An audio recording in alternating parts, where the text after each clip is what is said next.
ते काही दिवसापासून माजी खासदार सुजय विखे पाटील हे रस्त्यावर फिरताय, त्यामुळे त्यांनी मिटिंग घेतली. पुढं राहुरीमध्ये फिरताय. त्यांचं म्हणणं असं आहे की तुम्ही निष्क्रिय आहात म्हणून तो रोड होत नाही, असं आरोप आहे तुमचा. शेवट राजकारणामध्ये काही लोक काम करतात आणि एक वर्ग असा असतो तो स्टंट करणारा वर्ग असतो.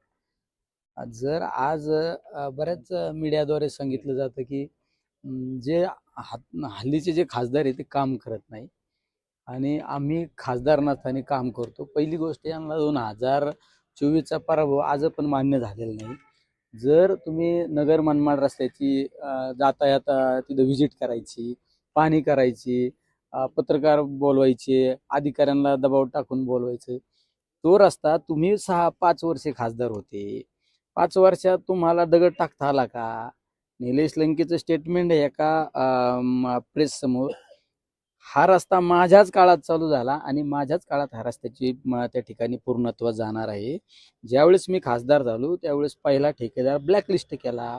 तो ठेकेदार कोणाच्या त्रासामुळे काम करत नव्हता हे आधी त्यांनी अभ्यास केला पाहिजे. नंतर आम्ही नवीन त्याला ठेकेदार गडकरी साहेबांना सांगून नवीन ठेकेदार पाचारण केला. त्या ठिकाणी टेक्निकल अडचणी आल्यामुळे परत तिसरं कॉन्ट्रॅक्ट ओपन केलं आणि तिसरा ठेकेदार सुरू झाला. या ठेकेदाराला सुद्धा काम करत असताना कोण अडचणीत आणतं हे समाजाला माहिती आहे सगळ्या गोष्टी. त्यामुळं तुम्हाला 6 वर्ष 5 वर्षाचा कालखंड तुम्हाला खासदार म्हणून मिळाला. तुम्हाला त्या रस्त्याचं काम करताना आलं, रस्ता खांदून ठेवला, मृत्यूचा सापळा बनवला, हजारो लोक मृत्युमुखी पडले. निलेश लंके तरी खासदार म्हणून निवडून आल्यानंतर त्या कामाला सुरुवात झाली आणि त्या कामाला आज चांगल्या पद्धतीची स्पीड सुद्धा त्या ठिकाणी मिळालेलं आहे. त्यामुळं उठसूट कुणीतरी बालिश गप्पा करण्यात काही अर्थ नाही, हे सगळ्या समाजाला माहिती. ते महानगरपालिका निकालानंतर ते अचानक सक्रिय झाले, काय कारण समजेल?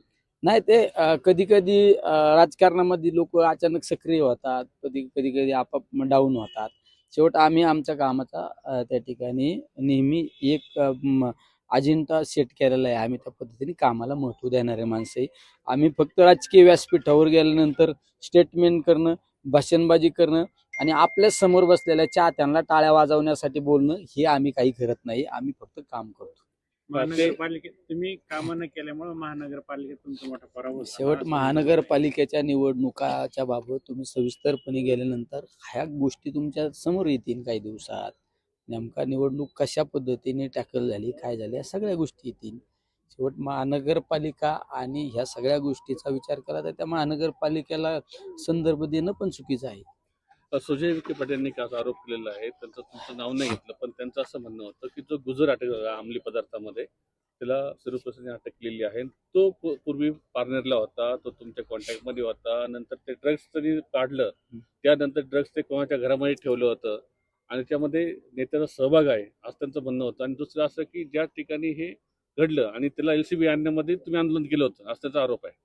शेवट काही राजकीय नेते मंडळींना निलेश लंके यांचं नाव घेतल्याशिवाय त्यांचा दिवसच जात नाही. या जिल्ह्यात पारनेरला बदनाम करण्यापेक्षा, पारनेरचं कुठलं कनेक्शन जोडण्यापेक्षा शिर्डीमध्ये काय चालू हे पाहिलं पाहिजे.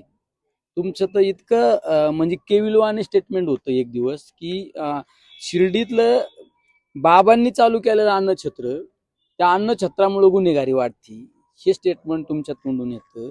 त्या ठिकाणी एका सचिन गिधे नावाचा शेतकऱ्याचा मुलगा व्यवसाय करण्यासाठी शिर्डीत आला. त्या मुलाला जाळून मारलं, त्याची डेड बॉडी सुद्धा मिळाली नाही. त्याबाबत आष्टीचे आमदार दसाहेबांनी सुद्धा स्टेटमेंट केलं. ते मारणारे आरोपी कोण? आरोपी तिथं पोकळे नावाचा, दीपक पोकळे नावाचा ग्रस्त त्यामध्ये आरोपी सिद्ध झाला. त्याच्यावर 18 केसेस गुन्हे त्याचे डिटेक्ट झाले. 18 गुन्हे, 307 सारखे, 302 सारखे. त्याच्या कार्यालयाच्या उद्घाटनाला कोण, हे तुम्ही पाहिलं का? तुमच्या ज्यावेळेस तुमचा नागरी सत्कार शिर्डीमध्ये झाला, तुमच्या हारामध्ये कोण, हे तुम्ही आधी पाहिलं पाहिजे. ह्या सगळ्या गोष्टी केल्या पाहिजेत. ग्रोवर सारखा फायनान्स घोटाळा झाला, 1200 कोटी रुपयाचा. साळवे नावाचा जो घोटाळा करणारा ग्रस्त होता, तो कोणाचा कार्यकर्ता होता? ह्या टीमला अटक न करण्यासाठी यांना का सवलत दिली? एका एपीआय कडे तपास का दिला, ह्या सगळ्या गोष्टीवर तुम्ही आधी बोललं पाहिजे. तर तुम्ही पारनेरकरांना निलेश लंकेंवर बोलण्यापेक्षा तुम्ही गुन्हेगारी शिर्डीची गुन्हेगारी थांबवा, ही सगळी महत्वाची ही थांबवली पाहिजे. मग पारनेरकरांना बदनाम करा, निलेश लंकेनला बदनाम करा, ह्या सगळ्या गोष्टी तुम्ही या सगळा वेळ असा चुकीचा घालण्यापेक्षा तुम्ही कामात वेळ द्या. तुम्हाला आज पण तुम्ही जर तुमच्या तोंडून सांगता की मी खासदार नसताना काम करतो, अरे मग 5 वर्ष तुम्ही जर रस्त्याला का केला नाही, हे लोकांना दिसत नाही का? कमीत कमी निलेश लंके खासदार झाल्यानंतर काम सुरू झालं, काम शेवट पण होणार आहे. रात्री मी तर भागात गेलो, राहुरीच्या पुढे कामाला बऱ्यापैकी पॅच मारलाय, मागं पण पॅच मारलाय. हे माझ्या काळात काम चालू झालंय, दुनियाला माहितीये. मी खासदार झाल्यानंतर नवीन ठेकेदार आला, हे दुनियाला माहितीये, सगळ्यांना माहिती. तुमच्या काळात काय झालं, तुमच्या काळात तर तुम्ही लय ताकदीचे होते ना, लय कार्यकुशल होते ना, तर करून दाखवायला पाहिजे होता ना. त्यामुळं अशा स्टेटमेंटला काही तुम्ही महत्व देत नका जाऊ. हे उलट मला तर मी तर त्यांना धन्यवाद देतो.